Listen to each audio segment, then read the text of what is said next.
In today's tech tip, I'll be showing you how to increase or reduce the size of the icons on your Google Pixel 8 or 8 Pro. So go to Settings. Under Settings, go to Display. And then under Display, go to Display Size and Text. Tap on that.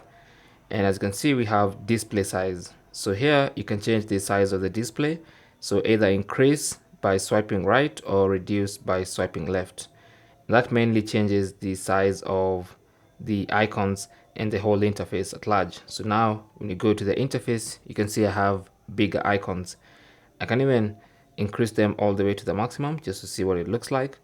And now you can see we have ridiculously big icons. And this also changes the font, as you can see. So everything is now bigger. The whole display is big, as you can see. Okay. Thanks for watching. Leave your comments and questions down below, and good luck.